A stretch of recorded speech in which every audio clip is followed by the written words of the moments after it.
About to show y'all how to brown some butter, so get you a pan and make sure that your heat is turned down low. Add your butter to the pan and start stirring it around until all the sticks are dissolved. After a few minutes, it's going to look like this. Don't turn your heat up, just let it go. It's not ready yet. It's not even near ready yet. It might start popping at this point, but that's okay. Just make sure you keep it down low. If you need to take it off the heat for a second or two, that's fine. If it's popping too much, but just make sure you keep stirring it so that it can actually do its thing. Browning butter is literally boiling the water out of the butter. So it makes sense that you would get some splashes out of this, but that doesn't mean that your eye is too hot. It just means that the water is actually evaporating out of the Here you can see these little white specks sticking to the side of the pan. Those are our milk solids, so that's what we're actually trying to brown during this process.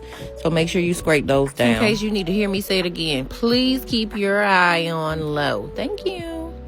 And after a while, it's going to start foaming. So this is the beginning of the foaming process. You can see the bubbles are getting smaller, so we're getting closer. And actually, you can tell it's getting a little bit darker at the bottom, but still not brown yet. Now, I feel like some of y'all will take it off at this point. Do not take your butter off at this point. It's not ready. Now it gets even more scary because it's going to foam up even more, and you're not really going to be able to see the bottom of your pan. This is why it's super important that you use a light colored pan to do this in, especially if you're not really comfortable with the process. Now this is when things start happening fast. So you can see in the foam that it's actually starting to get brown. I don't know if y'all can see that middle part, but this is actually indicating that it's getting to like the toffee color, and you should start to smell it at this point. It's gonna start to smell really nutty. So just keep going. Don't give up yet. I know it's scary, but you're not gonna burn it, I promise. You can actually see on your spatula the color of the milk solids at this point. So it's actually kind of a rich brown color, but I want it to get a little bit darker than what it is now. So I'm gonna keep stirring, keep it on low.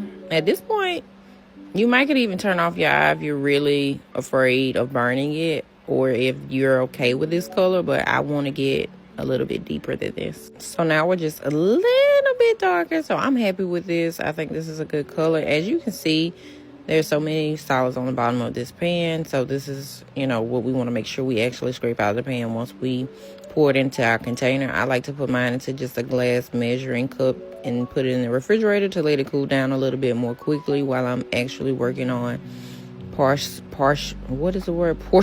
out my ingredients. So I'm just going to pour this into the pan, and you'll be able to see all of the goodness and how it's supposed to look. That's how it's supposed to look. This is really hard to do with one hand, and I didn't have my tripod set up, but I think you get the point. There you have it, brown butter. I hope this helps.